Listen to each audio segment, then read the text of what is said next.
السلام عليكم ورحمة الله وبركاته. نحمده ونصلي على رسوله الكريم. أما بعد. இணைத்திற்குரிய அல்லாஹ்வின் நல்லடியார்களே, அன்பான பெரியோர்களே, சகோதர சகோதரிகளே, அன்பான தாய்மார்களே, அல்லாஹ்வின் தூதர் ஸல்லல்லாஹு அலைஹி வஸல்லம் அன்னவர்கள் சொன்னார்கள், 4 விஷயங்களை ஒரு மனிதன் அடைந்து கொண்டானேயானால் அவன் மிகச் சிறப்பானவன், மிக பெரும் நர்பாக்கியம் பெற்றவன், உலகத்திலேயே அவன்தான் நர்பாக்கியத்தை உடையவன் என்பதாக கருணை நாயகம் சொன்னார்கள். அர்பஅம் மின ஸஆதா, நர்பாக்கியம் கொண்ட 4 விஷயங்கள். ஒன்றாவதாக சொன்னார்கள், அல் மர்அத்து ஸாலிஹா, சாலிஹான மனைவி. சாலிஹ் என்று சொன்னால் கண்ணியமும் அன்பும் அரவணைப்பும் ஆதரவும் நிறைந்த பெண். எந்த நேரத்திலும் எந்த நிலையிலும் தன்னுடைய கணவனை கண் போன்று கருதக்கூடியவள், அன்பான மனைவி, அறிவான மனைவி, அழகான மனைவி, நல்ல குணத்தை உடைய மனைவி, கணவனுக்கு கண்ணியம் செய்யக்கூடிய மனைவி, உலகத்தார்களை விட அல்லாஹுக்கும் ரசூலுக்கும் அடுத்து தன்னுடைய கணவனை கண்ணியமாக கருதக்கூடியவள், நல்லொழுக்கம் உள்ளவள், தன்னுடைய கற்பை பேணி பாதுகாக்கக்கூடியவள், நல்ல மனைவி.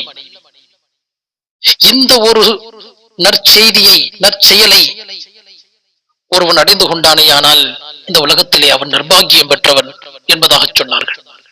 இரண்டாவதாக சொன்னார்கள், வல் மஸ்கனுல் வாசிஆ, வல் மஸ்கனுல் வாசி', விசாலமான வீடு, நெருக்கடி இல்லாத விசாலமான வீடு, கரடுமுரடாக அல்லது குருவி கூட்டை போல அது போன்று நெருக்கடி இல்லாத வீடு. ஒரு பக்கம் நெருக்கடி என்பது ஒன்று வீடு நெருக்கடியாக இருக்கலாம், அல்லது வீடு விசாலமாக இருக்கின்றது, ஆனால் வீட்டிலே இருப்பவர்கள் நெருக்கடியாக இருக்கிறார்கள். அது யாராக வேண்டுமானாலும் இருக்கலாம். மிக குறிப்பாக ஒரு மனிதனுக்கு வீட்டிலே இருப்பவர்கள் யார் எப்படி இருந்தாலும் தன்னுடைய மனைவி மட்டும் அவனுக்கு நெருக்கடியாகி விடக்கூடாது என்று நினைப்பான் மனிதன். நெருக்கடி எப்படி வேண்டுமானாலும் இருக்கலாம். வீடு விசாலமாக இருக்கிறது, ஆனால் வீட்டுக்குள் நுழைந்த உடனேயே நிம்மதி இருப்பதில்லை என்று சொன்னால் வீட்டிலே இருக்கக்கூடியவர்களுடைய குணாதிசயங்கள் வித்தியாசமாக இருக்கின்றது என்று பொருள். ஆக வீடும் வீட்டில் உள்ள நிலையும் சூழ்நிலையும் அது விசாலமானதாக இருக்க வேண்டும்.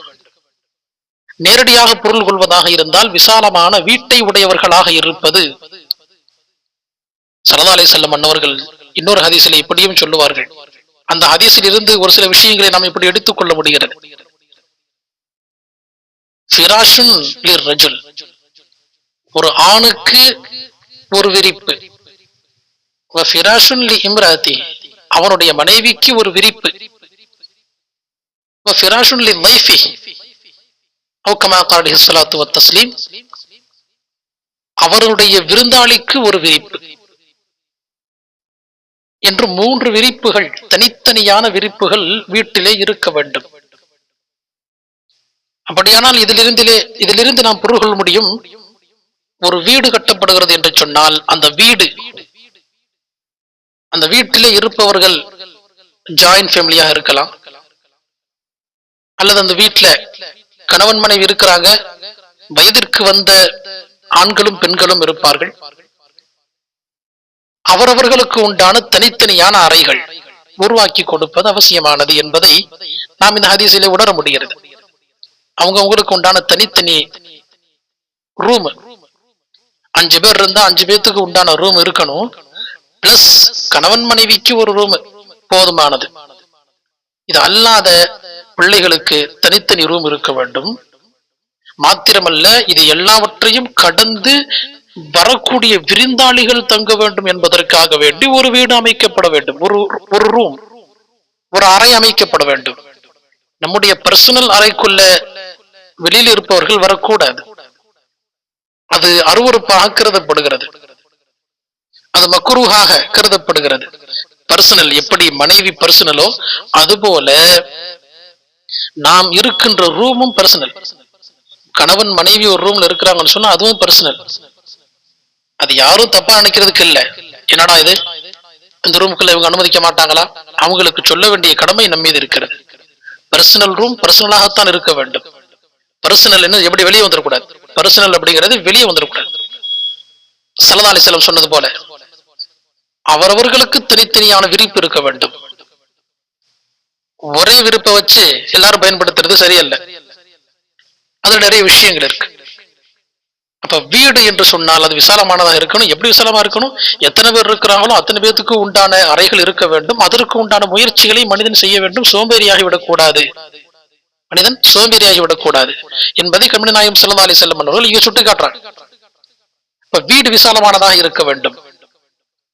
கெஸ்ட் வந்தாங்கன்னா மிக கண்டிப்பாக கெஸ்டுக்குன்னு தனியா ஒரு அறை அமைக்கப்பட வேண்டும் என்பதை இங்கு பெருமானார் ஸல்லல்லாஹு அலைஹி வஸல்லம் அவர்கள் சுட்டி காட்டுகிறார்கள். அப்படி ஒரு கால் அமைக்க முடியல, சிரமமா இருக்கு அப்படின்னா அதற்கு உண்டான முயற்சிகள் செய்ய வேண்டும். வசதி இருக்கிறது என்று சொன்னால் இப்படியான ஒரு வீட்டை அமைத்துக் கொள்வது, ஸல்லல்லாஹு அலைஹி வஸல்லம் சொல்றாங்க, இப்படி அமைஞ்சிட்டா, இப்படி ஒரு வீடு அமைஞ்சிருச்சு அப்படின்னு சொன்னா அவர் நிர்பாகியம் பெற்றவர்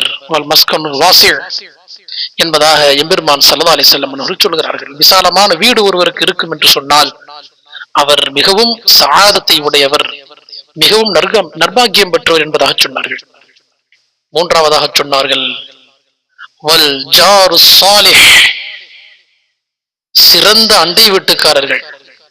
வல் ஜாரு ஸாலிஹ், நல்ல சிறப்பான கண்ணியமான பக்கத்து வீட்டுக்காரர்களையும் அரவணைத்துக் கொள்ளக்கூடிய கண்ணியமான அண்டை வீட்டுக்காரர்கள் ஒருவருக்கு அமைந்து விட்டது என்று சொன்னால் உண்மையில் அவர்கள் நிர்பாகியம் பெற்றவர்கள் என்பதாக எம்பெருமான் ஸல்லல்லாஹு அலைஹி வஸல்லம் அவர்கள் சொன்னார்கள்.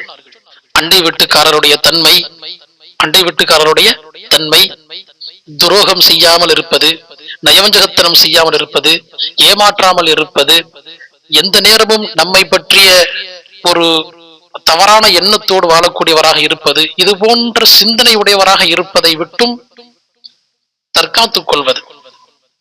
எப்படி இருந்தும் நாம் இன்னொருவருக்கு அண்டை வீட்டுக்காரராக இருக்கிறோம் என்று இருக்கிற போது நாமும் நல்ல குணங்களை, நல்ல எண்ணங்களை நம்முடைய உள்ளத்திலே வைத்துக் கொள்ள வேண்டும். பக்கத்து வீட்டுக்காரர் ஆண்கள் இருப்பார்கள், பெண்கள் இருப்பார்கள், வயதிற்கு வந்த பெண்கள் இருப்பார்கள். இது போன்ற பல்வேறு விஷயங்களிலே மிகச் சரியான நேரிய சிந்தனை உள்ளவராக இருக்க வேண்டும். நான்காவதாக சொன்னார்கள், வல் மர்கபுல் ஹனி, எந்த ஒரு தீங்கும் இழைக்காத, ஆபத்துக்களிலே மூழ்கடித்து விடாத நல்ல வாகனம் இருப்பது. நல்ல வாகனம் ஒருவருக்கு அமைந்து விட்டது என்று சொன்னால் அவர் உலகத்தில் நிர்பாகியம் பெற்றவர் என்பதாக எம்பெருமான் ஸல்லல்லாஹு அலைஹி வஸல்லம் அவர்கள் சொல்லுகிறார்கள். நல்ல வாகனம், அந்த வாகனம் எப்படி இருப்பது? இன்றைய காலத்துல நம்ம பார்க்கிறோம் அப்படின்னு சொன்னா, எங்கேயாவது ஒரு இடத்துக்கு போறதா இருந்தா சரியான நேரத்துக்கு போக முடியறதில்ல, திரும்பி ரிட்டர்ன் வரும்போது சரியான நேரத்துக்கு வர முடியறதில்ல. ஒரு கல்யாண காட்சிகளுக்கு போறதாக இருந்தா பஸ்ல ஏறி போனா அது முன்ன பின்ன ஆயிடுது. இப்படி அவர் நினைத்த நேரத்திற்கு சரியாக கிளம்பி நினைத்த இடத்திற்கு சரியான நேரத்திற்கு ஒருவர் போய் சேர்ந்து அவருடைய வாக்குறுதிகளை மிகச் சரியான முறையிலே நிறைவேற்ற வேண்டும் என்றால் அதற்கு மிகப்பெரிய ஒரு வழிவகையாக இருப்பது வாகனம். மட்டுமல்ல, அந்த வாகனம் பாதுகாப்பான வாகனமாக இருக்க வேண்டும். அதனாலதான் வாகனம் வாங்கும் போதே வத்தலும் தொத்தலுமா வாங்கிடக்கூடாது. வாகனம் அப்படிங்கிறது அது ஒரு பாதுகாப்பாக மனிதனை கொண்டு போய் சேர்க்க வேண்டிய ஒன்றாக இருக்க வேண்டும். அதுல என்னென்ன விஷயங்கள் எக்ஸ்ட்ரானரியாக கொடுக்கப்பட்டிருக்கு அப்படிங்கிறதையும் பார்க்கணும். ஒரு கால் இந்த வாகனம் பாதுகாப்பை இழந்து ஆக்சிடென்ட் வரைக்கும் போகுது அப்படின்னு சொன்னா அதிலிருந்து உள்ளே இருப்பவர்களை இது பாதுகாக்குமா அப்படிங்கிற அந்த வாகனமா, அதையும் பார்க்கணும். அதனாலதான் இன்னைக்கும் பல கார்கள்ல சில கம்பெனிகள் தன்னுடைய மொத்த காரினுடைய மாடிஃபிகேஷனை எப்படி பண்றாங்க அப்படின்னு சொன்னா ஃபுல்லா அந்த ஏர் பேக்கோட தான் என்ன செய்யறாங்க, தயாரிக்கிறாங்க.